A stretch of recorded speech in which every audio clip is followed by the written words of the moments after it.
Mengunjungi Kecamatan Seko memang butuh nyali.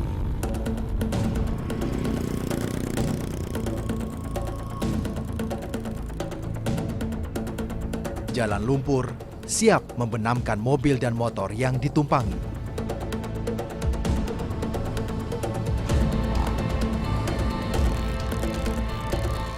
Sementara kanan kiri hutan tak ada tempat bergantung. Salah persiapan, maka harus bersiap buntung di tengah jalan.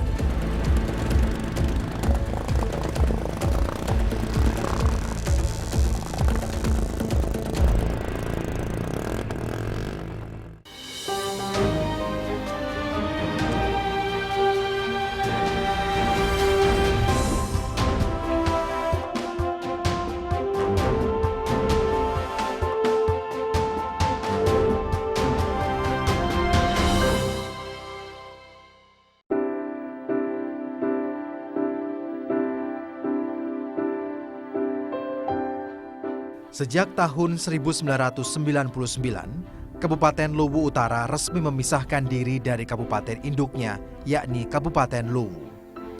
Bagi mereka, pemekaran wilayah adalah harapan bagi kesejahteraan masyarakat yang tinggal di ujung paling utara kabupaten ini. Namun, 17 tahun berselang, ternyata tak banyak yang berubah. Kehidupan masyarakat Luwu Utara hingga kini masih sangat jauh dari kata sejahtera. Di jantung Sulawesi ada banyak desa terpencil yang belum tersentuh pembangunan, khususnya di Kecamatan Seko, Kabupaten Luwu Utara. Setiap daerah memiliki keterbatasannya masing-masing, tapi mereka juga punya cara untuk mengejar ketertinggalannya. Pemirsa, inilah Indonesiaku.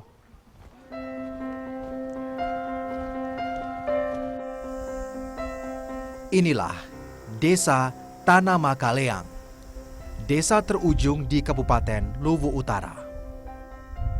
Secara geografis, desa ini terletak hampir di perbatasan antara Provinsi Sulawesi Selatan, Sulawesi Barat, dan Sulawesi Tengah. Jaraknya lebih kurang 500 km dari kota terdekat, Masamba. Secara otomatis, membuat warga Tanah Makaleang tak tersentuh beragam program pembangunan pemerintah.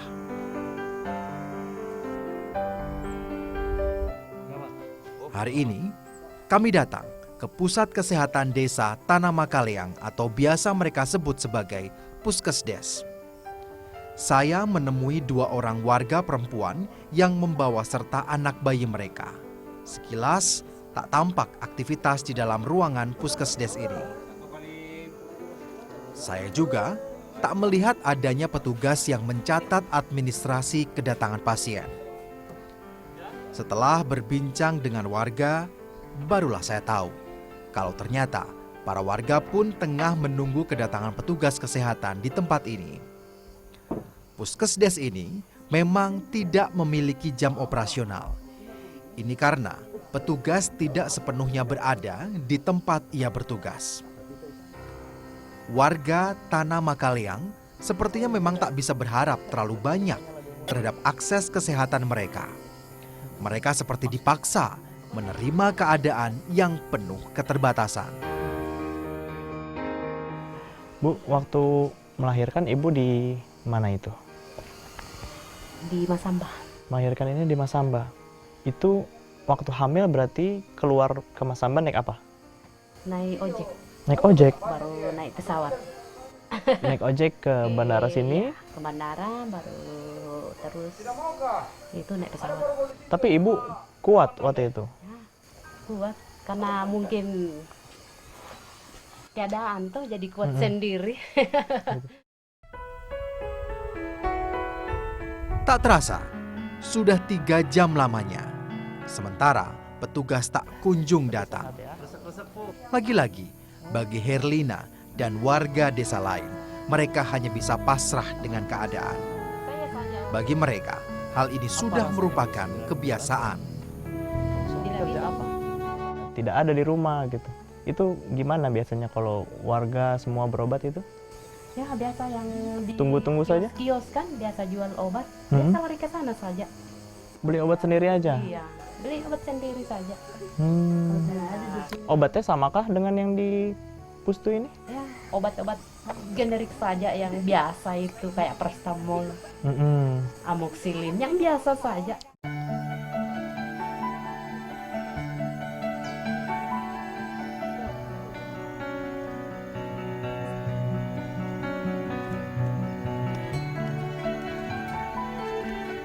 Karena terlalu lama menunggu, Herlina dan Rismi mengajak saya untuk datang ke rumah salah seorang petugas kesehatan di desa ini. Jaraknya sekitar 300 meter dari pusat kesehatan desa. Ini adalah hal yang biasa mereka lakukan. Apa kita naik aja?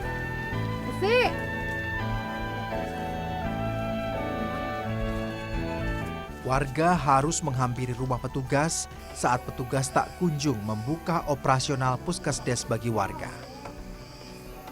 Petugas kesehatan pun terkejut melihat saya ikut serta bersama warga. Bagi mereka adalah hal yang kurang baik jika seorang tamu mengetahui keterbatasan yang warga alami setiap harinya. Di rumah ada obat. Tapi inilah kenyataan yang terjadi. Ada mungkin satu. Jumlah petugas kesehatan terbatas, hanya ada 3 orang saja. Bahkan beberapa di antaranya seringkali berada di kota Masamba dibandingkan di desa. Tak hanya itu, stok obat-obatan pun sangat terbatas. Sementara pasokan obat dari kota tak bisa dipastikan kedatangannya. Selama honorer itu kerjanya setiap hari kah? Kadang masuk kan. Karena masuk orang tidak gitu. Itu kalau tidak ada pasien biasanya ditutup. Puskesdesnya biasanya ditutup atau tetap jaga di sana? Biasanya tutup saja gitu. Bisa. Tapi kalau ada pasien biasanya lebih banyak di sini, di rumah, atau lebih banyak di puskesdes. Kalau tidak terbuka di puskesdes datang di rumah. Oh gitu. Hamra bekerja sebagai tenaga kerja honorer di desa ini. Upahnya dalam sebulan hanya Rp200.000. Bisa dibayangkan, upah yang sebenarnya bahkan tak mencukupi untuk menutup kebutuhan dasar mereka. Akhirnya, Hamra menjadi lebih sering berada di rumah atau di ladang membantu keluarganya bekerja. Warga juga tidak bisa menuntut terlalu banyak kepada Hamra, mengingat dirinya sebenarnya hanyalah tenaga sukarela saja. 3 tahun lalu, Hamra tak tega melihat warga desa selalu mengalami kesusahan untuk mengakses kesehatan. Atas inisiatifnya, Hamra kemudian mencoba menjadi sukarelawan membantu petugas medis di desa. Saat beberapa obat habis, tak jarang Hamra terpaksa mengeluarkan uang pribadinya untuk menolong warga yang tengah sakit. Tapi kalau di rumah ini obat dari puskesdes atau pribadi? Biasa ada obat pribadi di sini ya. Obat pribadi juga. Itu yang dibawa pulang pun juga obat pribadi biasanya. Nah, di puskesdes. Kalau yang dibawa pulang sama pasien, misalkan obat minum, itu pribadi. Iya, kalau misalnya kosong juga di puskesdes datang ke sini. Tidak rugi itu banyak uang pribadi akhirnya keluar untuk beli obat ini. Tidak apa-apa. Ya.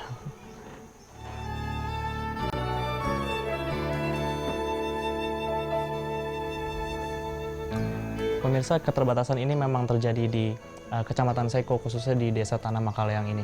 Dan tadi kami sudah menuju ke Puskesdes bersama beberapa warga, dan memang kenyataannya selain tenaganya memang terbatas, obatnya terbatas, dan mereka pun harus menunggu pasokan dari Masamba ya, dari Eno gitu. Dan kalau tidak ada pasokan obat, tidak ada tenaga medisnya, ya inilah yang mereka rasakan gitu. Mungkin hanya di rumah saja, hanya ke tetangga saja minta bantuan itu ya. Ya inilah yang terjadi di desa ini.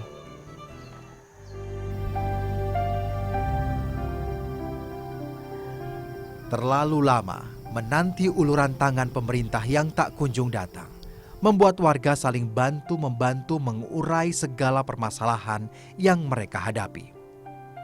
Coklat yang tumbuh subur di ladang-ladang warga, mereka jadikan sandaran untuk memenuhi kebutuhan mereka. Sebagian besar warga desa ini merupakan petani coklat. Petak-petak kebun ini bisa mencakup hampir sebagian besar bukit di sekitar wilayah desa. Dari pagi tadi. Ada Itu lebih ya. dari 1.000 hektar lahan coklat yang warga miliki. Bisa berapa? Selain coklat, padi dan kopi juga menjadi pelengkap penghasilan utama mereka. Tanah yang subur menjadikan tanaman apa saja tumbuh subur di sini, bahkan tanpa bantuan pupuk dan pestisida. Berkah ini membuat warga desa Tanah Makaleang tak pernah kekurangan bahan pangan untuk konsumsi mereka sehari-hari. Baik laki-laki dan perempuan dalam segala rentang usia turun tangan untuk menggarap perkebunan coklat mereka. Dalam sebulan, mereka bisa mendapatkan uang sekitar 800 hingga 900 ribu rupiah. Jumlah yang cukup untuk uang cadangan jika harus mendadak pergi ke kota untuk suatu urusan. Kalau bapak sama ibu-ibu ini semua dibayar berapa? Satu hari gitu? Atau satu minggu dibayar? Tidak kan di sini itu per hari. Per hari? Iya. Berapa rupiah? Kalau yang laki-laki 50.000. 50.000 kalau laki-laki. Yang perempuan itu 35.000. Kenapa gitu? Berbeda? Itu memang sudah kebiasaan di sini berbeda. Karena laki-laki Kalau lebih laki-laki banyak? agak cepat kerja ketimbang perempuan. Untuk menggarap 1 hektar kebun coklat, ada 15 orang petani. Selama 8 jam dalam sehari mereka bekerja. 1 jam mereka gunakan untuk beristirahat, yakni pada saat makan. Selebihnya, dalam segala kondisi cuaca, para petani ini harus tetap bekerja. Satu hari itu full ya kerja, enggak ada. Nanti Oh, istirahat gitu. kalau jam makan, minum. Itu saja waktu istirahat ya? Tapi kalau lagi jam kerja, walaupun hujan tetap Iya, harus kerja. Adakah yang mengawasi? Iya ada. Oh, ada juga yang mengawasi. Pagi hingga sore, mereka menjemput nafkah dari buah coklat yang mereka petik. Sekali panen, setiap orang wajib membawa minimal 25 kg buah di punggung mereka dari kebun hingga ke desa. Jarak dari kebun ke rumah itu 2-3 kilo. Saya dan juga para petani ini. Dan itu jarak yang paling dekat. Bisa saja ladang dan juga sawah mereka itu ada di gunung sebelah dan itu mereka lakukan setiap harinya. Dari pagi sampai sore. Dan itulah aktivitas mereka di pertanian di Seko ini.